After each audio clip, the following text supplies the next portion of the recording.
بسم الله الرحمن الرحیم. السلام علیکم و رحمت الله و برکاته. با کلی برادران عزیز و گرامی قدری که ان شاء الله امروز صدای ما را میشنوند، برادرای عزیز، روغنی تازه سیادونه. مثال برادران میگن مقصد قوری میره فقط رکلام میکنی.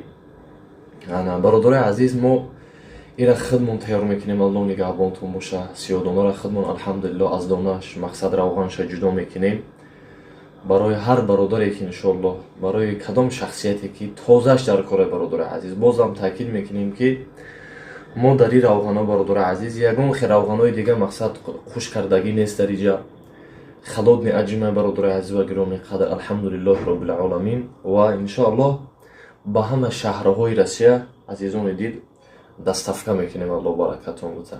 برای کسی که در کار میتونه انشالله در رقم هایی که در روی اکران میبروید در ما زنگ زنه انشاءالله تعالی، در واتساپ بنویسین و بعدا ما سایت خودمون رو میگذاریم.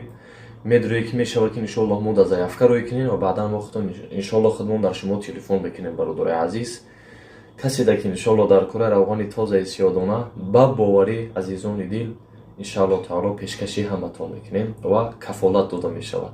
السلام علیکم و رحمت الله تعالی و برکاته. الرحمن الرحیم. اینه برادرای جون من، الحمدلله روغنی تازه سیادانه با کفالت برادرای عزیز. یگان چیز دبافکه نداره. روغن خلود نعجمه الحمدلله. مقصد ما خودمون ایره برادر عزیز شیرش جدا نمیکنیم، برای که به نهایت فایده خوب داره.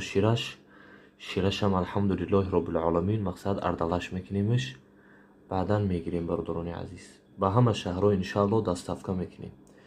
بسیاری ها میگن قوری رکلام میکنیم، مقصد ما باور نمیکنیم. برادرای عزیز، ما ایره خودمون تیار میکنیم. الله نگهبان باشه. ایره یگان کسی دیگه تیار نمیکنه.